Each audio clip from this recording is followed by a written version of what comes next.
Hello বন্ধুরা, আমি এখন এই ভিডিওর মধ্যে একটা সিনেমার আপডেট, একটা পোস্টার রিয়াকশন এবং একটা টিজার নিয়ে কথা বলবো। প্রথমে যে আপডেটটা কথা বলি সেটা হলো SSMB29, যাকে অবশ্যই লিডে রয়েছে হলো মহেশবাবু, প্রিয়াঙ্কা চোপড়া থাকবে এবং ডিরেক্টর রাজামৌলি। তারা আজকে একটা পোস্টার ড্রপ করেছে এবং সেখানে বেসিক্যালি মহেশবাবুর আজকে জন্মদিন উপলক্ষে সেখানে একটা তারা পোস্টার এনেছে। সেখানে মহেশবাবু মুখ নেই, শুধু এইটুকু পোর্শন আছে এবং সেখানে শিব নন্দীর যে একটা লকেট রয়েছে সেটুকু রয়েছে।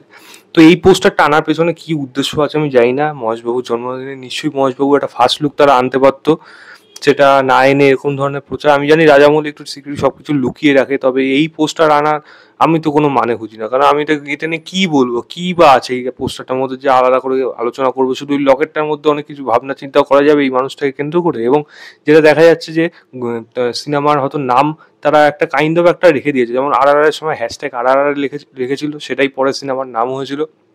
এবারও কিন্তু গ্লোবডোটার করে বলে হ্যাশট্যাগ গ্লোবডোটা বলে তারা রেখেছে। তো হতে পারে হয়তো এটা সিনেমার নাম হতে পারে। অডিয়েন্স যেহেতু এখন ইন্ডিয়ার বাইরে হয়ে গেছে এবং ফরেন অডিয়েন্স তাদের কাছে ওই নামটা অনেক বেশি পরিচিত নাম হয়ে যাবে। তো দেখা যাক। এবং যেহেতু এর শুটিং বিভিন্ন জায়গায় গিয়ে গিয়ে হয়েছে, তো সেটা কিন্তু সব থেকে বড় ইম্পর্টেন্ট। এবার দেখা যাক কালী পুজোর সময় হয়তো নভেম্বরে সম্ভবত তাদের একটা ভালো বড় অ্যানাউন্সমেন্ট আসতে পারে। দেখা যাক সেটা কীরকম হয়। বাট এই পোস্টারটা নিয়ে আমার খুব একটা বেশি এক্সাইটমেন্ট আমার অ্যাটলিস্ট মনে হয়নি।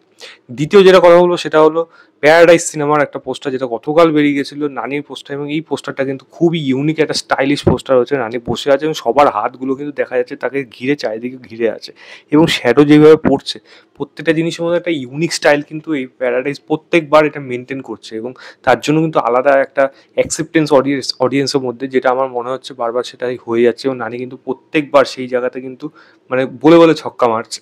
তো সেখানে এই পোস্টারটা কিন্তু বেশ একটা স্টাইলিশ পোস্টার হয়েছে, দেখতে বেশ ভালো লাগছে। যেহেতু ওয়াইড অ্যাঙ্গেলে দূর থেকে শটটা নিয়েছে, মানে ওপর থেকে খানিকটা ওপর থেকে একটা অ্যাঙ্গেলে শটটা নিয়েছে, দেখতে খুব স্টাইলিশ লাগছে।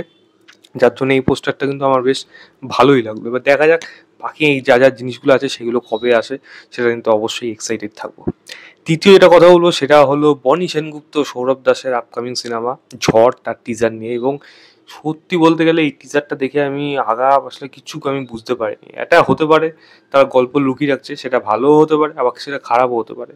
তবে হ্যাঁ, যেরকমভাবে লুকিয়ে রাখলো বা যেরকমভাবে জিনিস দেখালো, তার মধ্যে কিছু এক্সাইটমেন্ট জিনিস রয়েছে গল্পটার মধ্যে, যেটা দেখার জন্য সামান্যতম ইচ্ছা হলো আমার মনের মধ্যে থাকবে।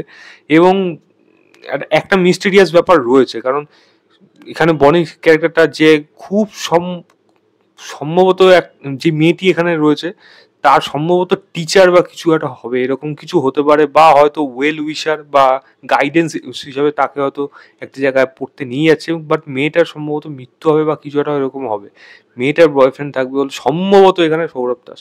সৌরভ দাসকে খুব ইন্টারেস্টিং লাগছে এবং এতটা সোবার লুকে তো সৌরভ দাসকে সবসময় দেখা যায় না। এবার একটু কাইন্ড অফ ওই মন্টুর মতো ম্যাক্সিমামটাই ওরকম দেখায় না, ওই অ্যাটিটিউডটা ওরকম থাকে। তাই সৌরভ দাস কিন্তু আগে ভালো অভিনেতা, এবার তাকে দিয়ে যদি এই ধরনের অভিনয় যদি করা যায়, খুব সার্টেনের সাথে যদি সে যদি অ্যান্টাগনিস্ট হয়ে যায় এই লুকের সাথে, তাহলে কিন্তু একটা আলাদা এক্সাইটমেন্ট চলে আসবে। এবং সেখানে বনির এগেনস্টে যদি সৌরভ দাস আর দুজন মুখোমুখি হয়, তখন কিন্তু দেখতে জিনিসটা ভালো লাগবে। দেখা যাক। তবে একটা মানে সামান্য কিছু হলেও আমার এই কাজটার মধ্যে একেবারে খারাপ টিজার হয়েছে আমি বলবো না। যেরকম ডিজাইন করা হয়েছে সেগুলো তারা মোটামুটি টিজারটা কাট যেরকম হয়েছে ঠিকঠাক আছে, এক্সট্রা অর্ডিনারি না, একেবারে রদ্দি জঘন্য হয়েছে তাও না। তবে দেখা যাক কাজটা কিরকম হয়। ট্রেলার আসলেও তো এই গল্পের ব্যাপারে আরো কিছু আইডিয়া পাওয়া যাবে। টিজার দেখে তো একেবারেই সম্ভব না এটা মানে কি হতে চলেছে সিনেমা। আমি লিঙ্কটা দিয়ে রাখছি, আপনারা গিয়ে দেখুন। কয়েকদিন আগে এসেছিল টিজারটা, দেখে জানাবেন আপনাদের কেমন লেগেছে। তো এই ছিল আমার ওভারঅল রিয়াকশন অফ SSMB29-এর আপডেট, প্যারাডাইসের পোস্টার এবং ঝড়ের টিজার। ভিডিওটা ভালো লাগলে লাইক, শেয়ার, চ্যানেলটাকে অবশ্যই সাবস্ক্রাইব করবেন। বাই।